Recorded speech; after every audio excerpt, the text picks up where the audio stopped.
छीन के राहतल छीन लेती हो दुनिया जहान से आगे सोना दुनिया जहान से जोड़ी है बनावल भगवान के दुश्मन है इंसान के आगे सोना दुश्मन है इंसान के जोड़ी है बनावल भगवान के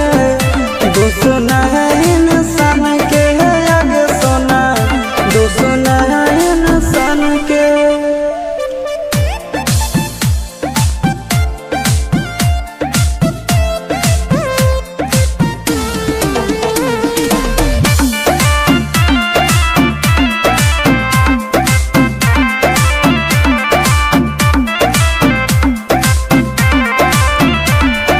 जन्मों से भले दोनों रहेंगे साथ में कहरम तो हक विधाते के हाथ में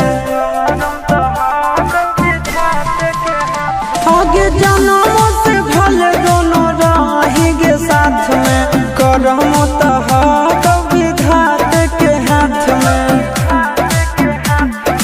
कन्हैया से मिला जाते हमारा तो मंगल तियल कान के है आगे सोना मंगल तियल कान के जोड़ी है बनावल भगवान के दुश्मन है इंसान के है आगे सोना दुश्मन है भगवान के जोड़ी है बनावल भगवान के दुश्मन है इंसान के है आगे सोना दुश्मन है इंसान के।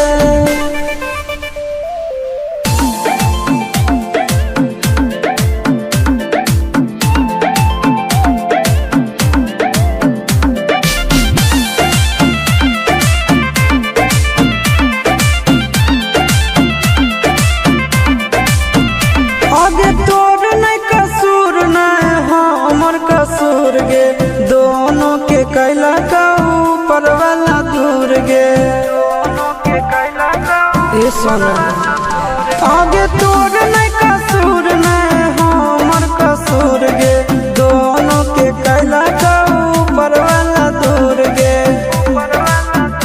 आगे आशीष के छोड़ा के तो मिलोगे चिंटू या न जान से आगे सोना चिंटू या न जान से जोड़ी है बनावल भगवान के दुश्मन है इंसान के आगे सोना दुश्मन है